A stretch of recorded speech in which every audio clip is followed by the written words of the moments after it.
Coburn did a little Village Voice piece a while back where he wondered if prohibition was 100% bad. He mentioned that there were some public health benefits. I was wondering if you think that's irrelevant or Well, prohibition cut down the use of alcohol. And right. Alcohol is very destructive. I mean, it's much worse than drugs. You know. What do you think about the legalization of drugs?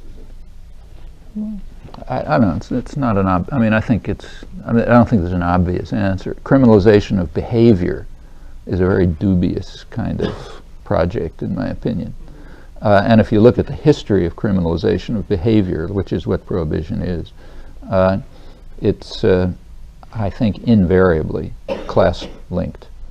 It's like I said last night, it's every case I know of, it's linked to control of classes of people you don't like, them, not us.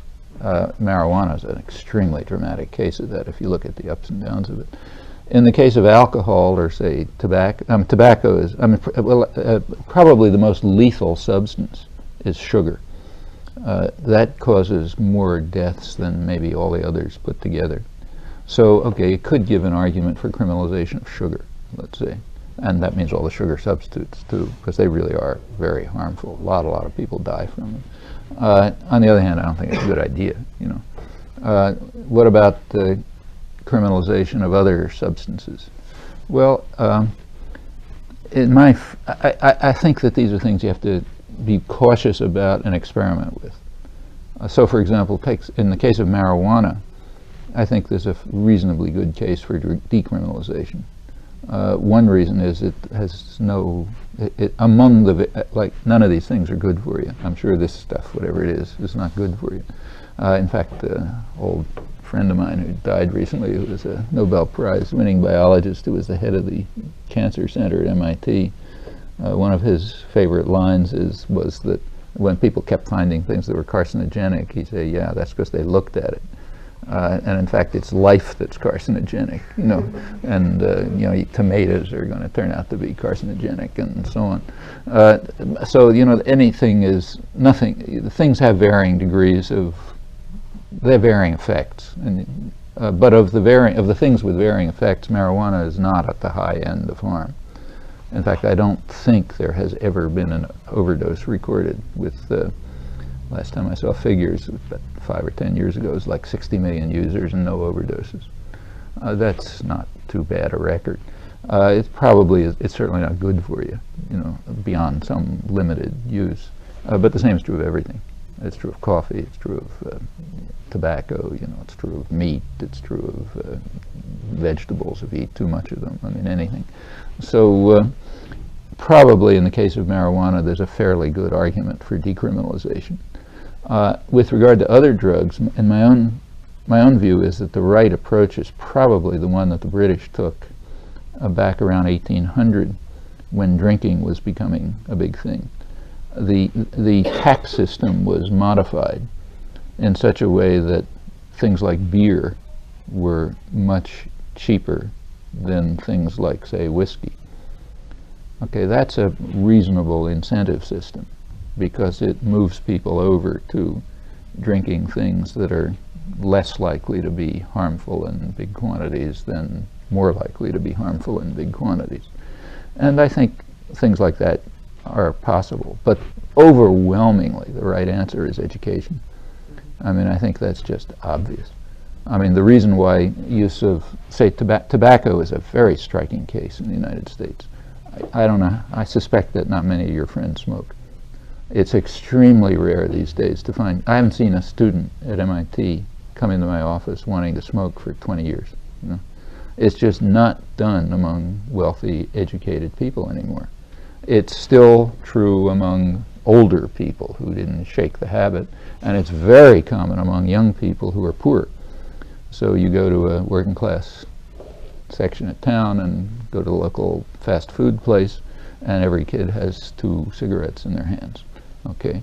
On the other hand, you go to the upscale restaurants, and it's not very likely. It became very sharply class-based just on the basis of education.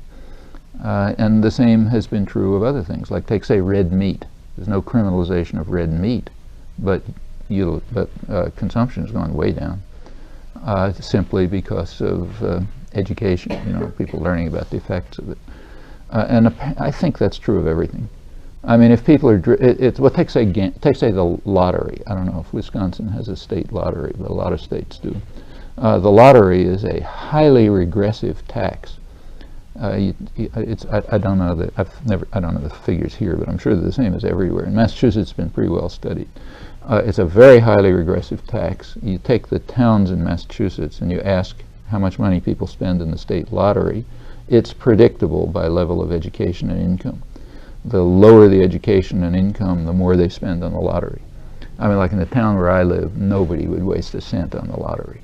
I mean, it's just, it's like giving your money away, That's what the state lottery is.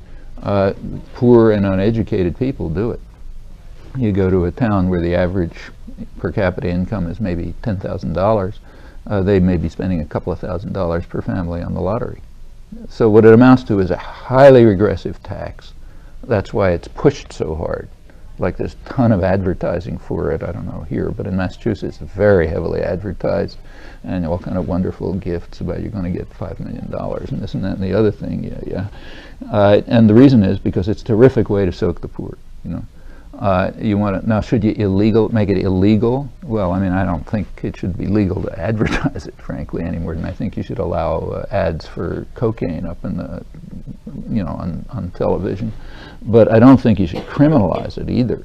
What I think you ought to do is exactly what's done in every sector of educated people. Get people immediately to understand that you're throwing your money away. If you want to throw your money away, throw it in the ocean, and when people understand that, there's not going to be any lottery any more than there is in the town where I live. They couldn't sell a lottery ticket there if they tried. And I think the same is true of every form of way of harming yourself, whether it's driving fast or like wearing a seat belt or I don't know, what's that stuff where you jump off a mountain holding a rope? Okay, that kind of stuff, or anything. I mean, if there are people who want to experience danger, okay, they ought to be allowed to do it. On the other hand, it should be a rational decision, something that people are in a position to make a reasonable decision about, and that requires understanding and education and recognition of the consequences and so on and so forth. I mean, that's the answer to drugs. I think the answer at the point, it's overwhelmingly true. It is also true, as Alex Coburn pointed out in that column, that alcohol use did decline during Prohibition. But that's you could get consumption of milk to decline by criminalizing. Not a good idea.